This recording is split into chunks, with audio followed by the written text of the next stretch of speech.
आप सभी को मेरा सादर नमस्कार। मैं दिव्या फिर से इस चैनल पर, जिसका नाम हमने रखा है धर्म और हम। आ, सनातन धर्म, सनातन का अर्थ जो है वह है नित्य, सदा या हमेशा नूतन, जो हमेशा से बना हुआ है, जिसका कोई अंत नहीं है, वह है सनातन। चिरकाल से नया है जो। तो सनातन धर्म जो हमारा है, जिसे जो भारतीय धरती पर जिसका जो है मुख्यतः माना जाता है कि सनातन धर्म वहाँ से शुरू हुआ है, भारत भूमि से शुरू हुआ है।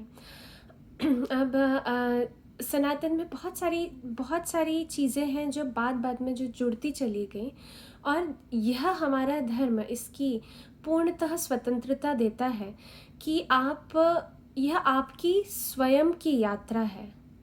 आप इस ब्रह्मांड में आए हैं, इस धरती पर आपने जन्म लिया है, आपकी यह स्वयं की यात्रा है, और आपको अपने आप को खोजना है, आपको अपना अन्वेषण करना है।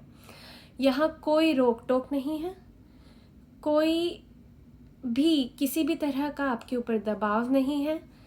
आप पूर्णतः स्वतंत्र हैं। आप एक आत्मन रूप में आए हैं, और इस यात्रा को आपको यहाँ पर अपना पूर्ण करते हुए, कुछ सीख लेते हुए, आगे बढ़ते हुए, आपकी आत्मा जो है, आत्मा रूप में आपको आगे बढ़ना है, क्योंकि शरीर तो आपका हमेशा यहीं रह जाना है इस धरती पर। किसी भी रूप में आप आए हों, आत्मन रूप आगे जाएगा, और आत्म रूप में ही आप आगे बढ़ते हुए इस ब्रह्मांड में फिर से लीन हो जाएंगे।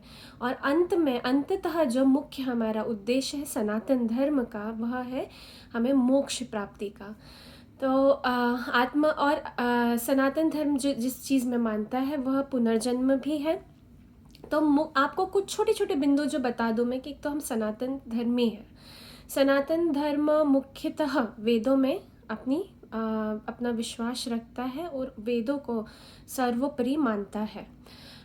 इसके अलावा हिंदुइज़्म जो एक शब्द है, हिंदुइज़्म शब्द काफ़ी देर से कॉइन हुआ है। काफ़ी हिंदुत्व या हिंदुइज़्म बहुत बाद में आया है, लेकिन सनातन धर्म जो है हमेशा से चला आ रहा है, और हम सभी अपने आप को सनातन धर्मी कहते हैं।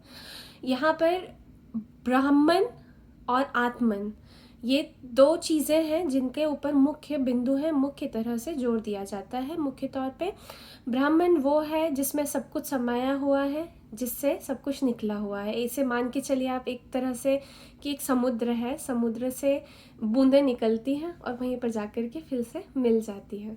तो उसी तरह से इस ब्राह्मण से सब कुछ निकला हुआ है, और हम आत्मन हैं। हमारे सब के अंदर जो भी इस धरती पर है या इस ब्रह्मांड में है, सबके अंदर आत्मन रूप है। आत्मन ही वह ऊर्जा का रूप है जो आपके अंदर विद्यमान है और जो आगे चल करके जाने वाला है। और इस धरा पर, यदि धरती की बात करें, तो इस धरा पर हमारा यह जो शरीर है ये यहीं पर रह जाएगा, और आत्मन रूप में हम लोग आगे बढ़ते जाएंगे।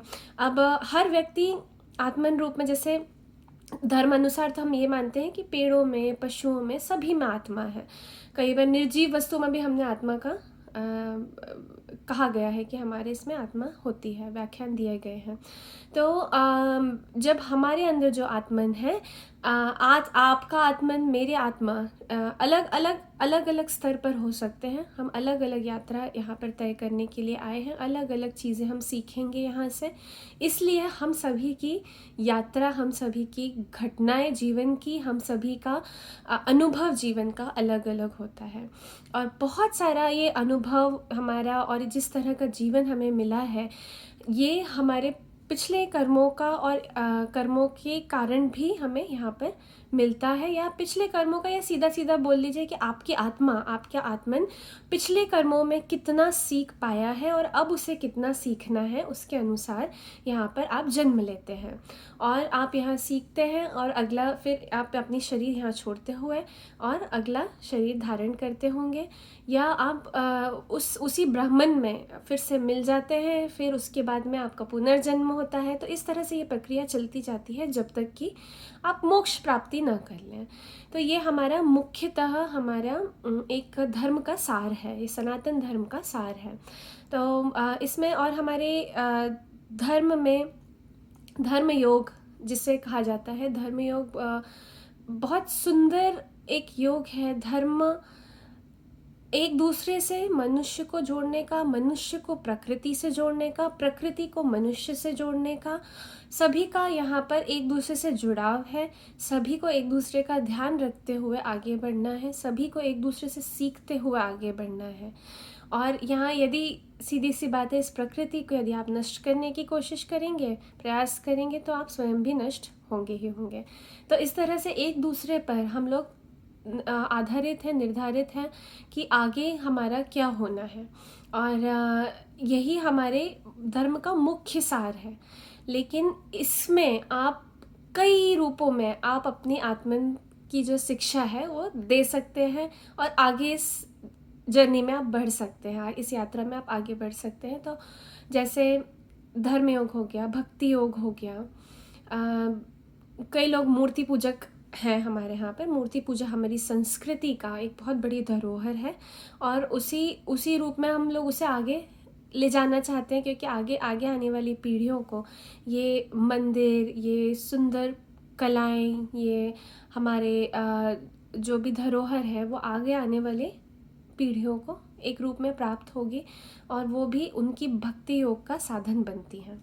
तो हर व्यक्ति अपने अपने तरीके से इस धरा पर आप पूजन करते हैं, और आप सभी को मान्यता देते हैं। आप किसी को ये नहीं कहते कि ये चीज़ गलत है या ये चीज़ सही है।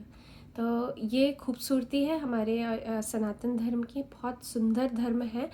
कहीं जैसा मैंने कहा, बंधन नहीं, रोक टोक नहीं, और सीख ही सीख है, यात्रा ही यात्रा है, अंतर की यात्रा है।